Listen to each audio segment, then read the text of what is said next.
Assalamualaikum warahmatullahi wabarakatuh. Salam sejahtera bagi kita semua. Sebelumnya perkenalkan, nama saya Dea Arini. Nomor induk mahasiswa 2144600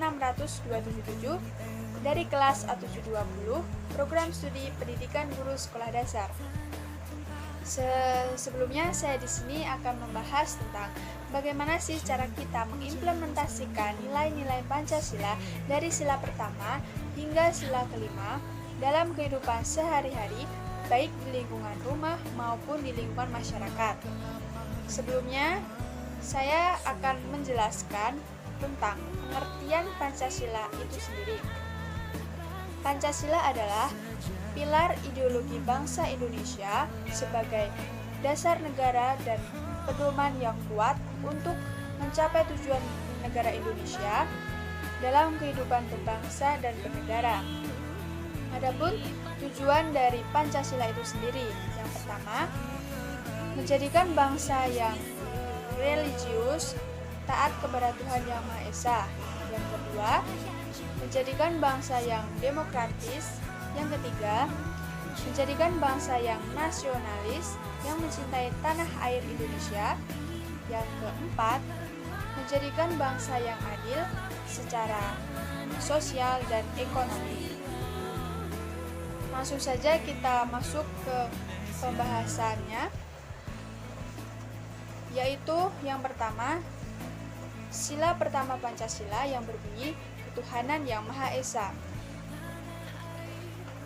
Sila pertama Pancasila ini berarti kita sebagai bangsa Indonesia harus mengakui adanya Tuhan Yang Maha Esa yang menciptakan seluruh alam semesta ini beserta isinya.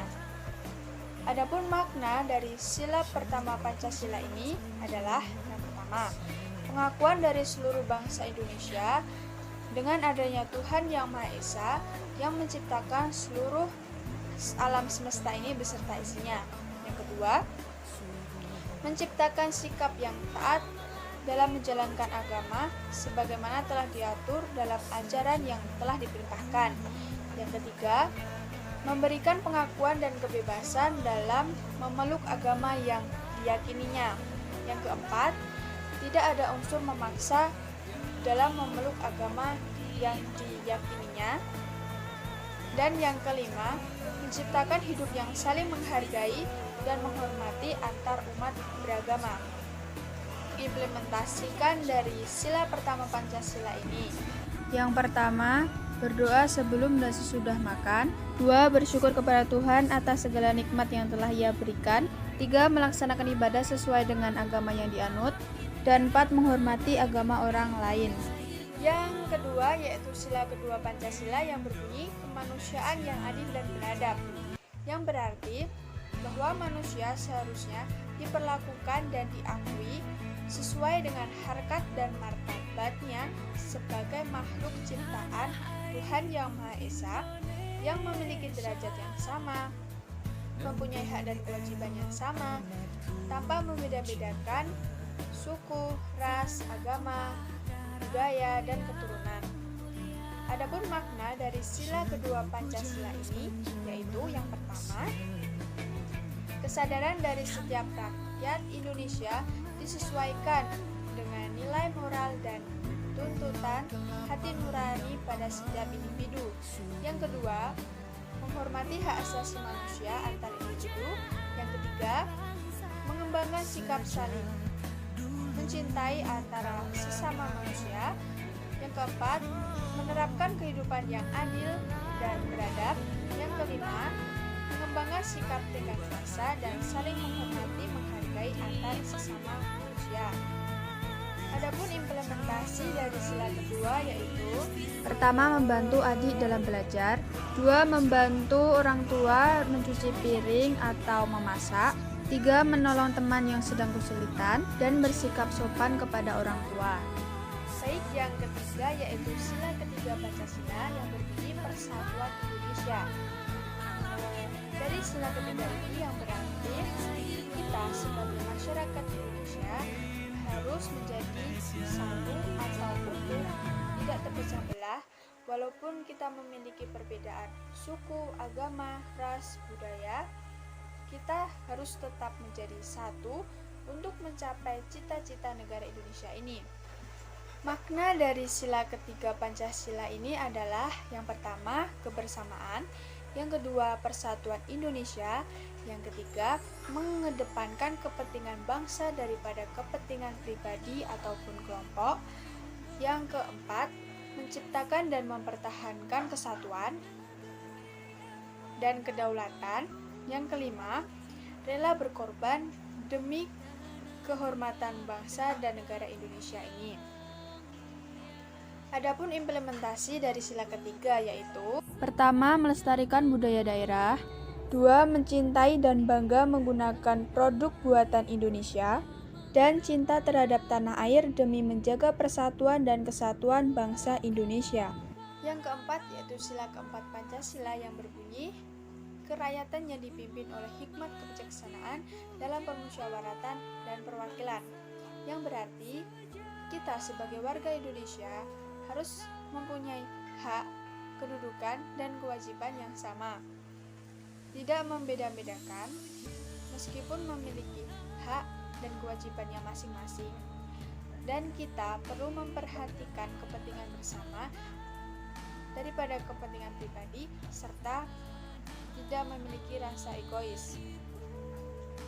Adapun makna dari sila keempat yaitu yang pertama, dalam kehidupan berbangsa dan bernegara, kita harus saling menghormati dan menghargai setiap keputusan yang telah diambil secara musyawarah dan mufakat. Yang kedua, mewujudkan demokrasi dari kehidupan bermasyarakat. Yang ketiga, mengambil keputusan bersama yang mengutamakan musyawarah mufakat. Dan yang keempat, memberikan rasa tanggung jawab dalam mengambil keputusan. Adapun implementasi dari sila keempat ini yaitu mengutamakan pengambilan keputusan dengan musyawarah mufakat, menyampaikan pendapat dengan sopan dan saling menghargai pendapat orang lain, dan menerima hasil musyawarah dengan lapang dada. Yang kelima yaitu sila kelima Pancasila yang berbunyi, keadilan sosial bagi seluruh rakyat Indonesia, yang berarti bahwa seluruh rakyat Indonesia ini mendapatkan perlakuan yang adil, baik dalam bidang kebudayaan, agama, politik, ekonomi, dan sosial. Makna dari sila kelima Pancasila ini adalah yang pertama, keadilan harus menjadi hak setiap warga negara Indonesia. Yang kedua, saling bekerja sama. Yang ketiga, saling tolong-menolong. Dan yang keempat, menyeimbangkan antara hak dan kewajiban dalam masyarakat. Adapun implementasi dari sila kelima ini yaitu dimulai dari diri kita sendiri, yaitu tidak boros dan suka menabung, bergotong royong membersihkan desa, dan melaksanakan hak dan kewajiban kita secara seimbang. Baik, kesimpulan dari pembahasan tersebut dapat saya simpulkan bahwa kita sebagai generasi muda dan generasi penerus bangsa harus mengamalkan nilai-nilai Pancasila dari sila pertama hingga sila kelima dan menerapkannya dalam kehidupan sehari-hari, baik di lingkungan keluarga, lingkungan masyarakat, maupun lingkungan sekolah, dengan tujuan agar negara Indonesia ini menjadi negara yang demokratis, bersatu, religius, dan nasionalis. Baik, itu saja yang dapat saya sampaikan. Kurang lebihnya mohon maaf. Bila ada salah-salah kata yang tidak berkenan di hati teman-teman semua, mohon dimaafkan. Kurang lebihnya seperti itu. Terima kasih. Wassalamualaikum warahmatullahi wabarakatuh.